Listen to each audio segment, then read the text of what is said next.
In terms of the general intelligence picture, you'd have a number for him that's now dropped. You believe you've now got a new number for him that's live, and you've obtained some warrants for his current home address.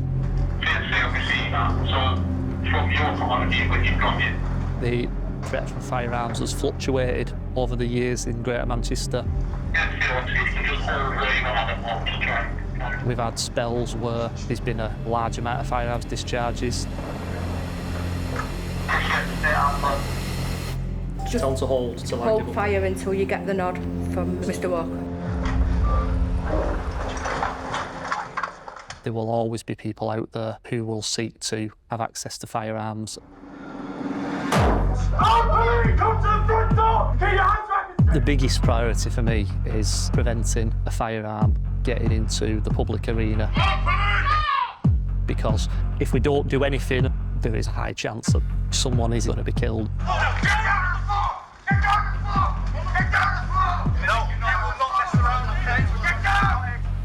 TFC LFC just confirm all's well there.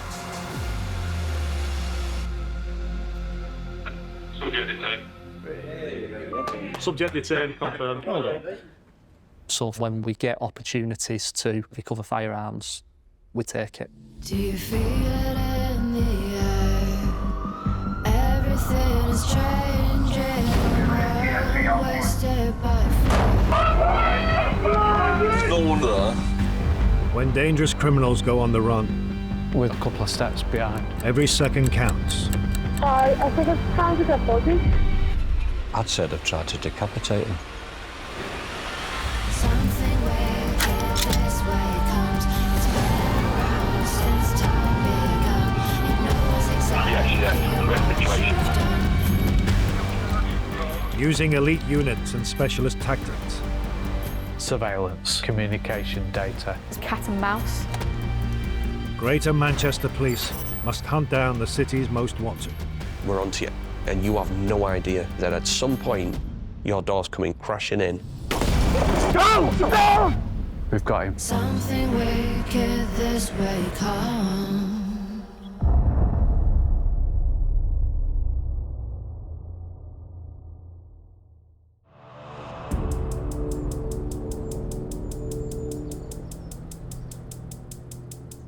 Yeah, right, cool. Scrum down. Just let you know where we're up to. Operation Bureau is to deal with firearms intelligence.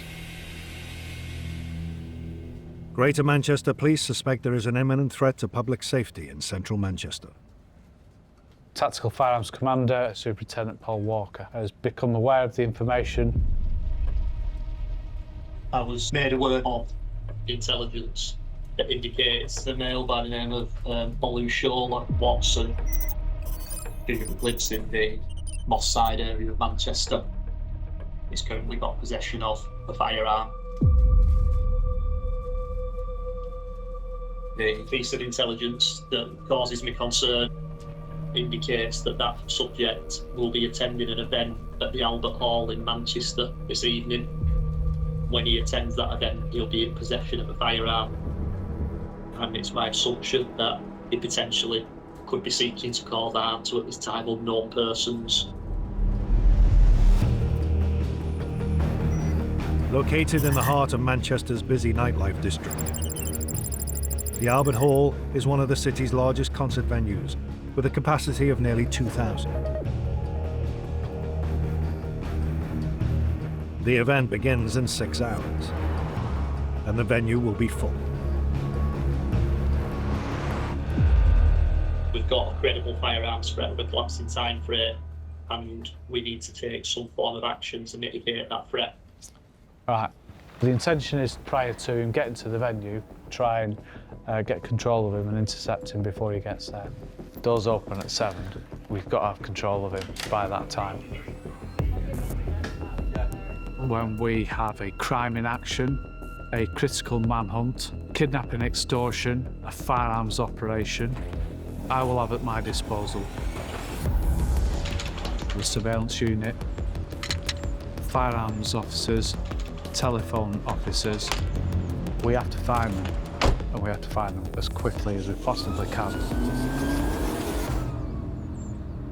before somebody's shot and killed.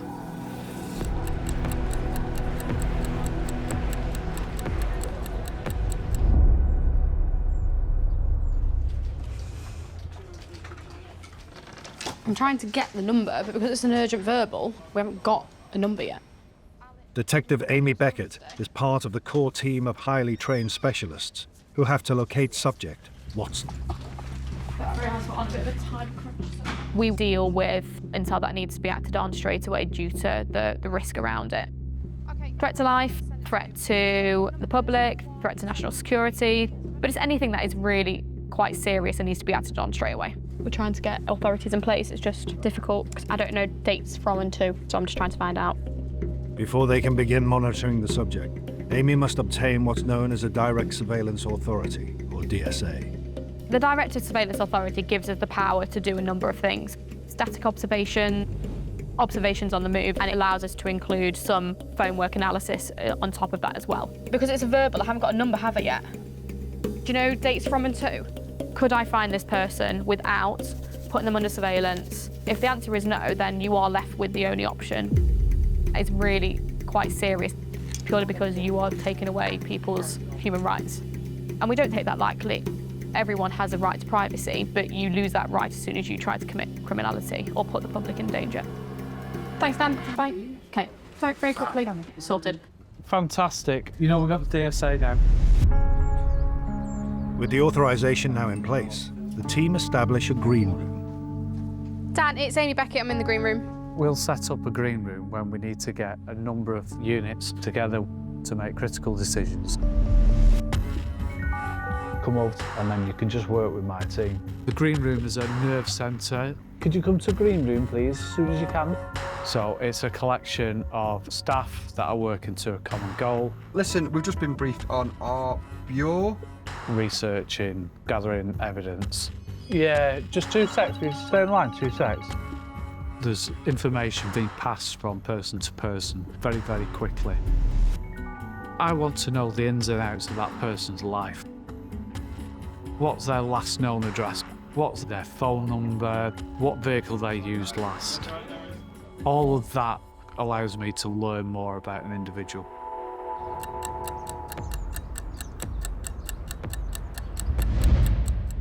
The intelligence is that he's living at an address in Moss Side. Superintendent Paul Walker has been overseeing the operation from a risk perspective. So, what options I've got available to me? Clearly, there are other options that we can consider. One of them would be going to his address where he resides and conducting an overt warrant. Third option would be to look at undertaking a covert operation with the intention of hopefully getting control of the subject and then taking some proactive action against him at the relevant time. That's perfect, thank you. Right, we're going to go now. Right, that's fine. Crack on. A surveillance team cleared to use highly classified tactics are dispatched to an address associated with the subject. This unit have clearance to monitor locations and targets covertly.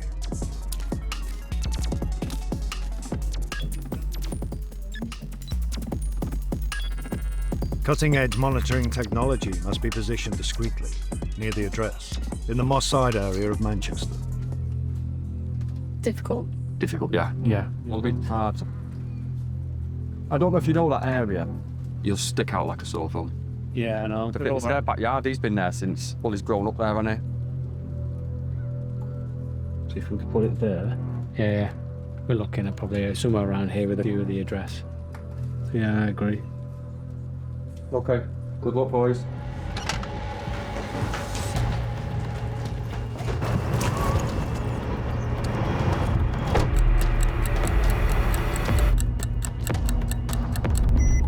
Olashola Watson is already known to the police.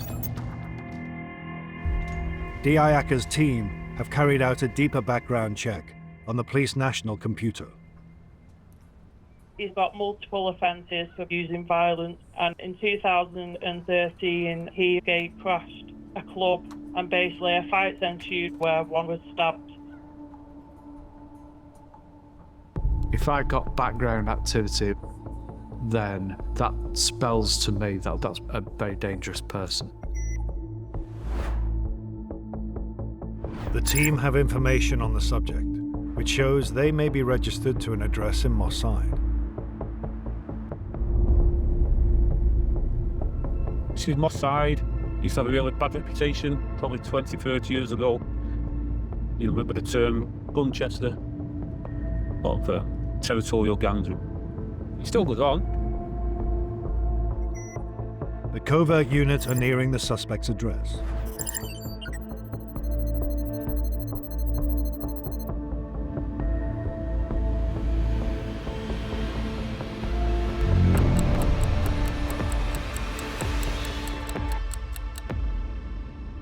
One officer is already at the location, positioning the monitoring technology, while the other remains with the vehicle. Put yourself in his shoes now. It'll be quite a nervous time for him. He's got to get the mission right. Not stand out. That's the most touchy point, you know, getting out there for only a matter of minutes, but you could feel like 20 minutes. There's a series of consequences if the surveillance officer is spotted. Will they be confronted violently? And there's the future of your operation. You might not be able to use that tactic again because the subject knows that they're under surveillance. There's definitely risks. They are serious criminals. They have got lots of capabilities, be it firearms, drugs, weapons. So you feel like everyone's watching you and people will see you, but you just got to anticipate that. If anyone does stop you and ask you why you're there, you'd come up with a plan and you'd have it in your head already, a reason why you've been at location. It's their job to spot us, and it's our job in a way not to be spotted.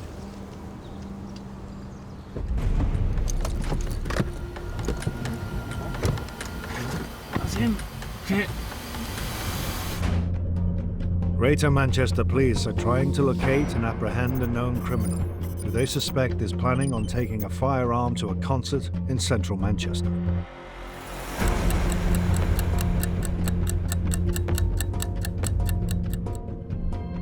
If he has to see you, I don't think so.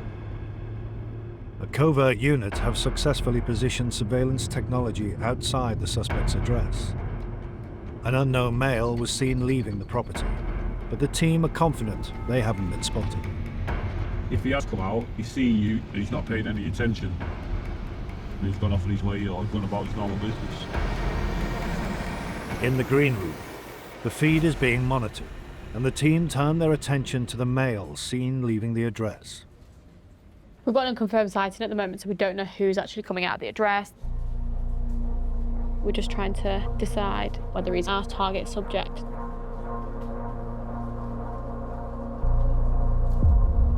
It's hard. Can't tell if that is the suspect. We don't know. He's walked away from the house. Okay. That's his front door, and he's just come walking out of that. Right, okay. So, we don't have control of him now. It's frustrating. He's committed serious acts of violence against people. He's got convictions for violence. My objective is to try and put the interception in at the point where we think he's picked his firearm up. The recovery of that firearm from a public protection point of view is really good for us to take that firearm away from criminal hands. So we get an effective control of the suspects, and then we remove a gun as well. So it's an escalation to the Tactical Firearms Commander. Superintendent Paul Walker leads the highly skilled firearms unit. He will make decisions on how and when to intervene once Watson is located. The deployment of firearms officers to arrest someone is not a decision that's taken lightly. To get to the stage where we are deploying an armed operation, the threat level is up there and it necessitates it. seeing armed officers deployed in a situation might cause the public some concern. You know, what's happening, what the threat is, are they at risk themselves, and I fully understand that. We've seen, sadly, on many cases, much publicised cases in the media where innocent members of the public have been going about the daily business and have become tragic innocent victims of the discharge of a firearm within a crowded place. So the decisions I make to deploy those armed officers have got to stand up to scrutiny. Confirm you're both receiving. Yes. Yeah, received. Due to we currently not having control of the subject, I want you to deploy to the venue. I want you to remain in your vehicles whilst we continue to develop the information intelligence picture. Armed officers are deployed to the venue in case there's a sighting of Watson. One option from the outset is to just park some overt police vehicles outside the venue and to try and disrupt any sort of activity that's taking place, which mitigates the threat very, very short term, but doesn't achieve sustained public protection by seeking to recover the firearm. Whereas if we can locate him with the firearm while still mitigating the threat at the premises, we win on two fronts, essentially. So at the present time, it's still very much a covert operation. Everyone going into the venue will be searched, and that's a pat down. There are bag searches, there are metal detectors, but it's not for the security to tackle that person, it's for us to tackle that individual, and that's what we do. The venue is now open. Armed units position themselves discreetly near the venue.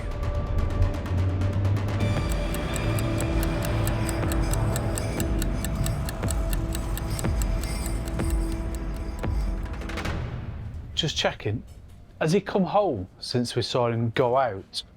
As far as we're aware, since we've been here, he's not gone in that Right. Okay. Is the phone live? I'll chase them up now, boss. It's absolutely critical we get that data. If you think about how often you use your phone, it creates a data line. Can you have a look at it, see if there's anything in on it yet? You are leaving a footprint everywhere you go. Is there any way we can rush it along? Locate the subject. That's the main aim. The data's come back. Can you interpret it to give a location and a time and date and stuff like that? Yeah, well, you've got time, dates, and IP session. So how current's that? Well, this is up to 12:15 today. It might as well be 2 weeks old. I'm not interested about what he was doing in midday. The available phone data only shows the suspect's historic movements. You can't rely solely on phone data. It depends on the time of day. It depends on how busy the network is. 5 o'clock at night, the network is going to be super, super busy because everyone's finishing work, contacting their loved ones, using internet-enabled devices. We're not getting anywhere with the call data. It's frustrating, and you're just trying to find other lines of inquiry.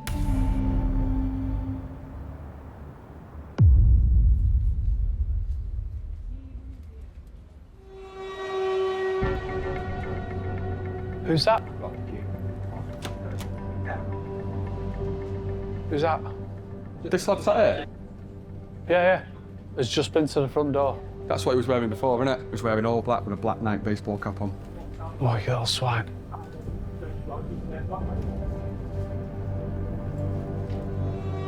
Into the front door, he's not managed to get access.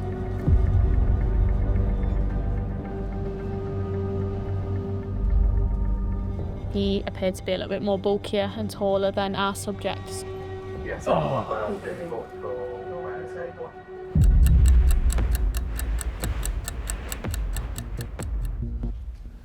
You spin the data again? Yeah, just doing it now, boss. Cheers. With the man at the address not fitting the description of the suspect, Watson's whereabouts is still unknown. But the police have a new lead. Up-to-date phone data has come in.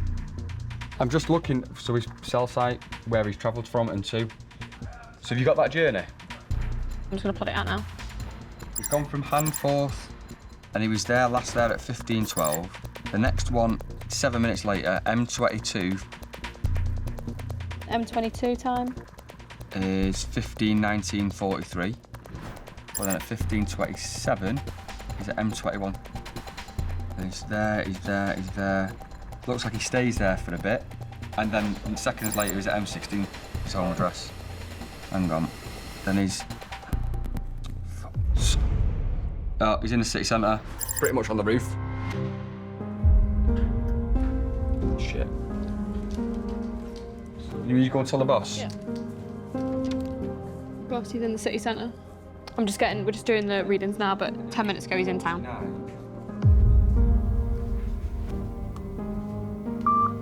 TFC, OFC. So what's the cell data showing? M2, 5BG, which is practically on Peter Street. Well, practically at the venue. Yeah. I mean, you can't get really closer to the venue than the cell.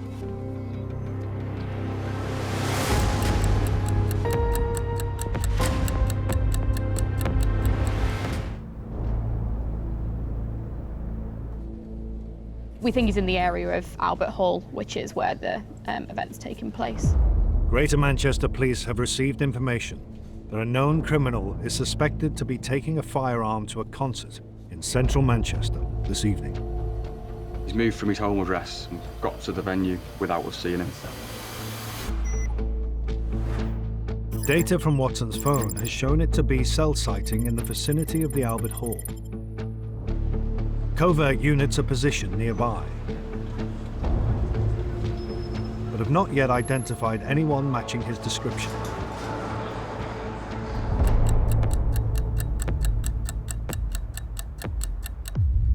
I'm just going to give the ARVs a quick briefing in relation to a deployment I want them to do. I don't know where our subject is at this point, so my thinking now switches to what can I do around that venue to mitigate the threat.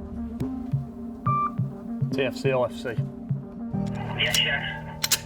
Due to the time frame now, coming up to the closeness of the event starting, I want you to deploy within visual distance of the premises.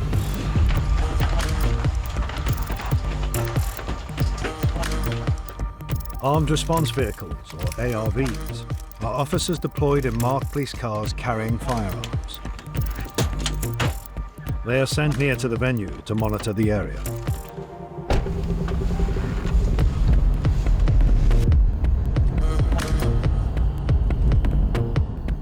What I'm mindful of is that while we don't have control of the subject, the event's starting in 1900 hours.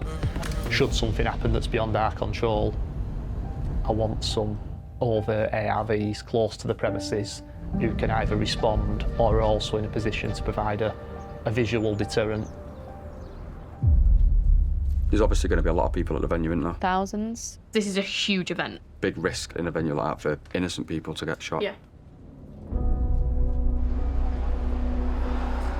The city centre is a place which is obviously vulnerable. Somebody armed with a loaded firearm is unpredictable. It's devastating what the impact could be to the public.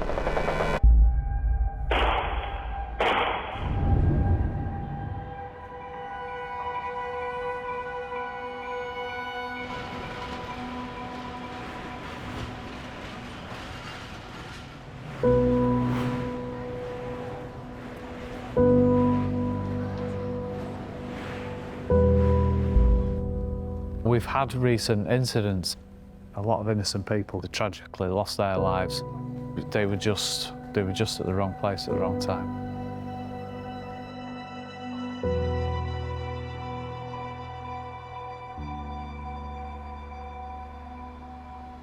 Guns don't belong on the street at all. Sick, got a gun, man. What the f?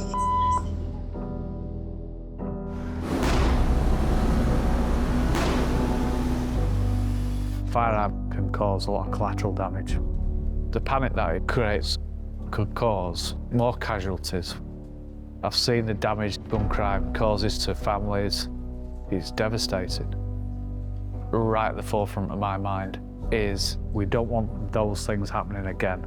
We need to prevent those things from happening again. So it's absolutely critical we get that response right.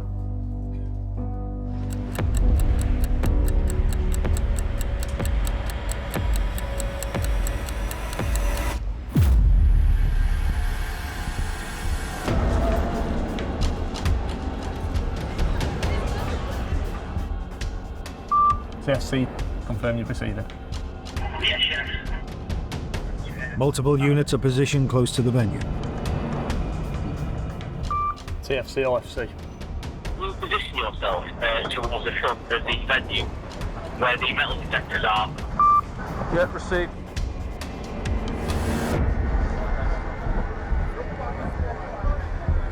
You will want to deploy on foot in that location to see if they can identify the subject. Just planning ahead. And this male spiker is in the queue. Would you like to make the tactical introduction at that point? Obviously, if he is sighted in the queue, I need a sit rep straight away in terms of who he's with and the size of queue, etc. Obviously, and then I'll make a decision on it. Yes, sure, that's all. Anyone see yourself before we go second, just to be sure Frank's got the wrong person? Second, 4-4, just want to Frank.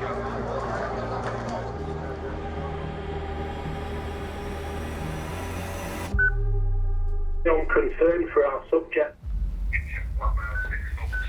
Wearing a black and blue jacket with a black t-shirt underneath.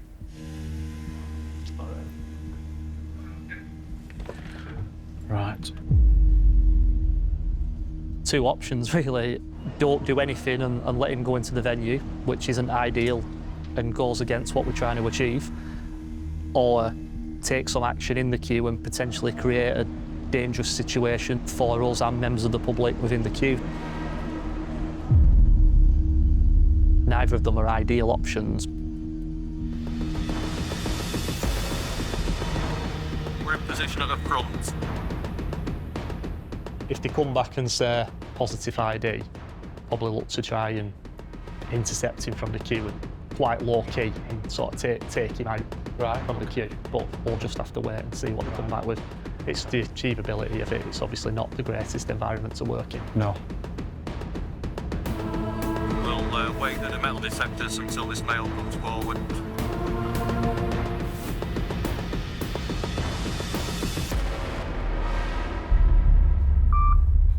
Negative for the subject in the queue. The person who was a possible has gone into the premises and they're happy it's not him. So we're a little bit stuck at present. We've potentially got a situation now where he's inside the premises, potentially in possession of a firearm. I wonder if it's worthwhile trying to get a spotter in the venue. Having to deploy armed officers inside a crowded music venue, people are likely to be intoxicated, people may be using recreational drugs, maybe people within that venue would seek to cause violence or harm towards police. It's very, very, very risky for the officers and the public. We can't really do a great deal about that at this time. We're certainly not in a position to go inside that premises and try and locate him because of the other risks and threat that creates inside that premises to the other people. This is the scenario that I didn't want. We don't have him under control. We've never had tight control over him. And this has been the problem. There's always been a couple of steps behind. The last phone data has placed Watson near to the venue, but the team have had no confirmed sightings. So it's now how do we get control over him? We've requested a call data again, haven't we, Amy? Yeah. Superintendent Walker has received some further phone data. He's potentially hot. From the call data? Yeah. That phone has moved from the city back towards my side. Well, I don't know if he's in the address, so I don't know if it's going to be him or not. It's a bit suspicious. It begs the question, is he with his phone? The thing I need to do now, mate, is clarify, is he home? It might be in the house, but it doesn't mean to say he's in the house with it.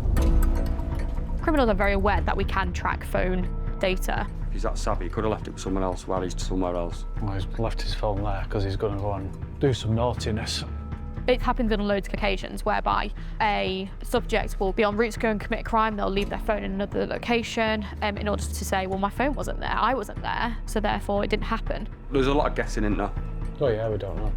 We don't know anything about this phone, do we? We don't know what he uses it for. We don't know if it's a dirty phone. We don't know if it's his clean phone. We don't know how many phones he's got. We don't know anything, do we? If you want to conduct criminal business, like you don't want linking to you, then you've got to have another phone number. You might have 3 phones. It's an iPhone 13. Yeah, it's a brand new phone. It's around understanding the context. We've got a phone number. We know he's using that phone number, but what does he use that phone for? He's calling taxis and stuff on it. Yeah. Family? Mrs. Yeah. Right. So it's not like a drug line or something like that, is it? It's not. No, it's not a. Not a dirty phone. Yeah, it'll be a clean phone. So essentially, we don't know where he is, but our best guess is that he's potentially back at home. Yeah, at the minute, yeah. At the minute. Right, okay. What's the address? See what happens. Yeah. A surveillance team are now positioned outside Watson's address, anticipating he may have returned home. Alongside them are a counter-terrorist specialist firearms unit.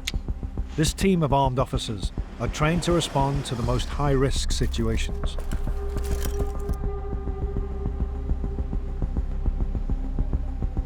We work covertly, supporting surveillance teams. This is the pinnacle of firearms policing.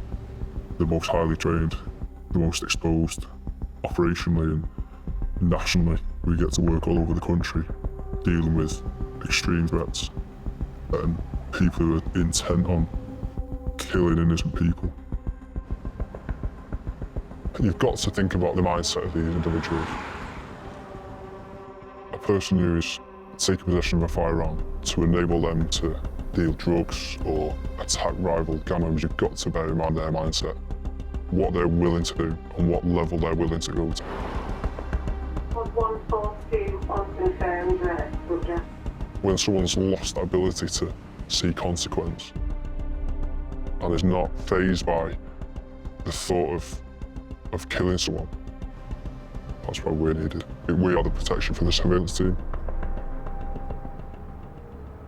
We're going to have a 10-minute scrum down, okay? Yep. New intelligence means further considerations for the team. The problem that we've got is it's less than 2.5 miles between his home address and the venue. It's a 15-minute drive. So there's a very, very short window from the address towards the city centre. But obviously all of that can happen really quickly. So once we get a movement, I need everyone to be ready, listening to everything. It's going to be pretty sharp. We're going to get onto it pretty quickly. Right, see how we get on. I'm concerned for our subject. There you go. A male matching Watson's description has been seen leaving the address. This is live. Let's put this back. The playback's going to be on here. Playback is on here.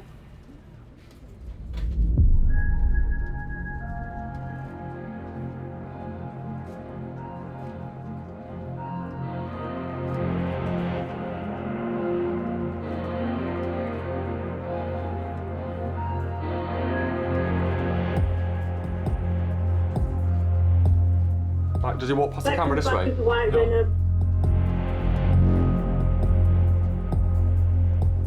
Difficult at night time to positively ID someone.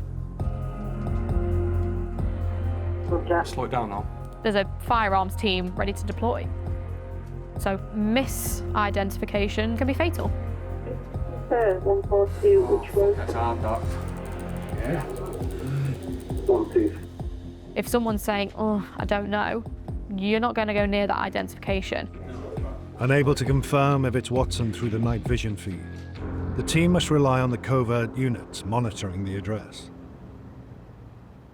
This man with a baseball cap is just stood on the footpath outside. I think that's going to be the subject. I need him to say it. Male's wearing a black baseball cap with a white motif on the front of it. He's the subject.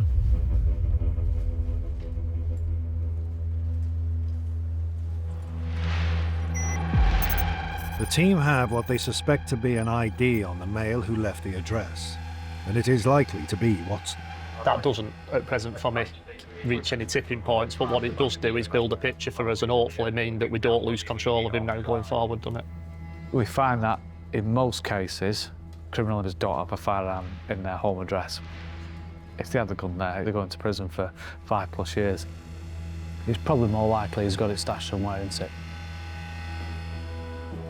Right towards the property, wait, what? You're getting into that, in fact. The team suspect that the man heading into the address is the target, Olashola Watson. What address has he gone into? So you probably had a once a bail job there before. Oh, I know the job.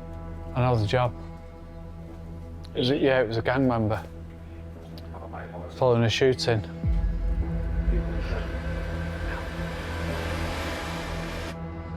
The address is connected to a suspected criminal already known to the police.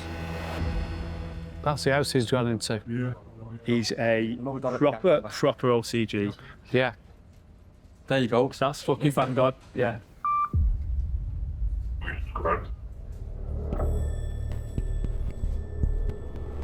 He's just potentially picked something up. If he's going to pick up a gun, this is where he's picked it up from. He's just stood outside on the footpath and joined by a third male who's also exited the property. Now being joined by a third male. All three are walking. They're all getting into this vehicle. 4x4 Mercedes in dark colour.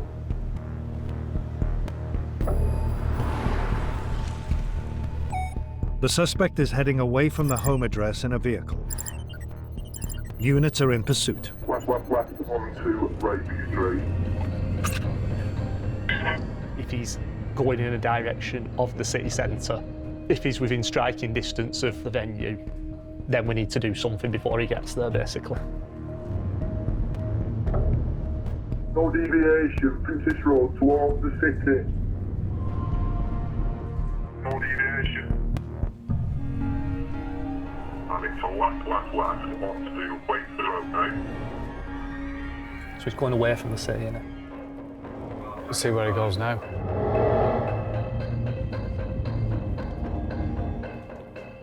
And just stop. And there's mail from the driver's side, and he's running towards an address on the near side. Right.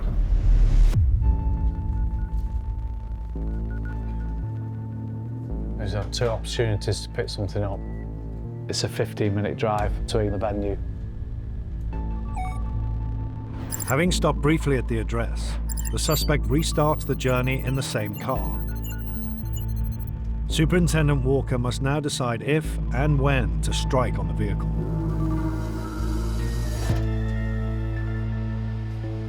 Hi, boss. Thinking we've got him and two other unknown males now in a vehicle. If they go in towards the city, then I think the tipping point's net.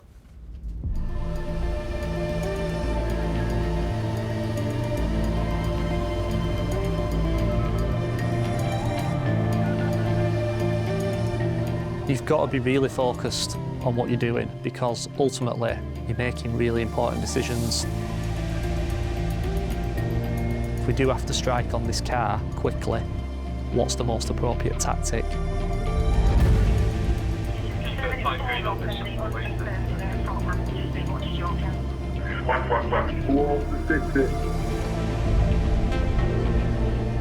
He's right towards the city centre here. That's getting confirmed for me.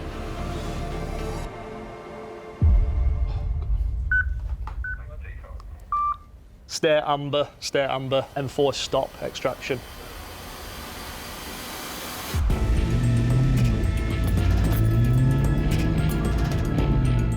We work on a traffic light system. State amber is when the tipping point's met. Go to the right. Right.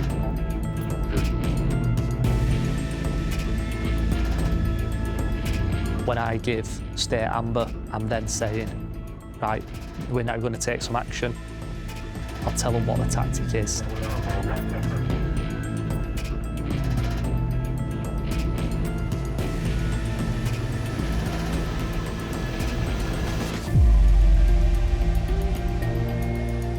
The vehicle continues in the direction of the venue on Peter Street. Peter Street. Notification. Back towards the old GMX building, which is come through towards Peter Street. On the junction with Peter Street. As close as we're going to get. And then when we go to state red, we won't have to do it. Yeah. Take that bit. That is when the actual strike is going on. Yes, correct situation.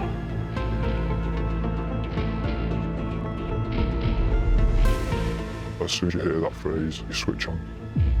You prepare yourself, you check your kit again and again, make sure everything's right. Because in a very short period of time, you can be making life-changing decisions.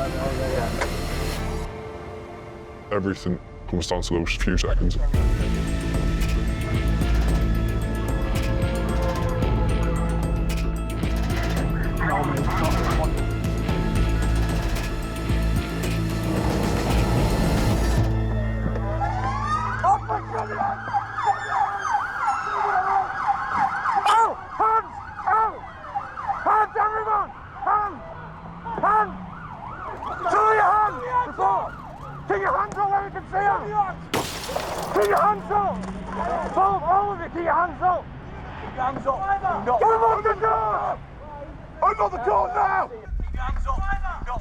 Those few seconds when you're calling the strike and you're then waiting for that update. Yeah, there's a lot of stuff going on in your mind. There's a lot of stuff to think about. I got the call now! Exactly what you want! On the floor! Go! On the floor now! Down! Keep running, Stay there!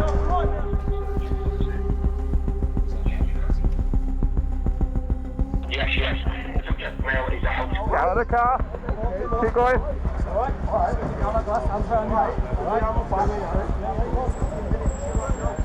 We've achieved what we set out to achieve. We've got a positive outcome and everyone's safe. Call the sergeant. The sergeant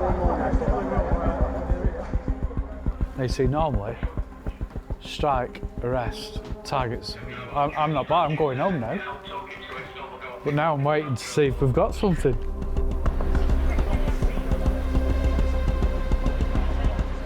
They've detained 4 males and all 4 have been arrested for suspected possession of firearms.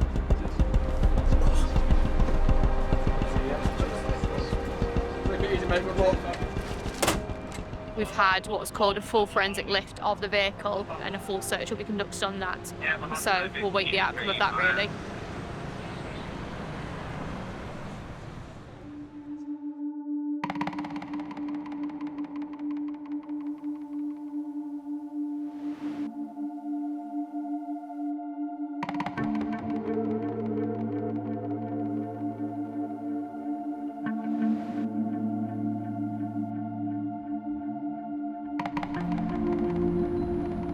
If the public knew the detail of what we analyse before we start an armed operation, I think they'd have 100% confidence in what we do. Innocent people are killed through criminal use of firearms. Our information was it was going to be armed, so that's what we managed on that day. And nobody got hurt. Before coming to the police, I didn't realise how much of an issue guns were. I'd like to think that the preventative side of things is probably the answer. That is why we rely so much on intelligence in the community. There's always people out there that want to do good and want to tell us and give us that sort of leg up to catch the baddies. If we don't follow the intelligence and something happens, we would be rightly criticised. From a public point of view, can only be positive. I think it shows how serious we take this type of offending and this type of threat, and by conducting operations like this to seek to mitigate that harm before it happens, we can prevent that firearms discharge occurring. We can prevent someone becoming a victim. That's what the public want us to do. That's our job ultimately.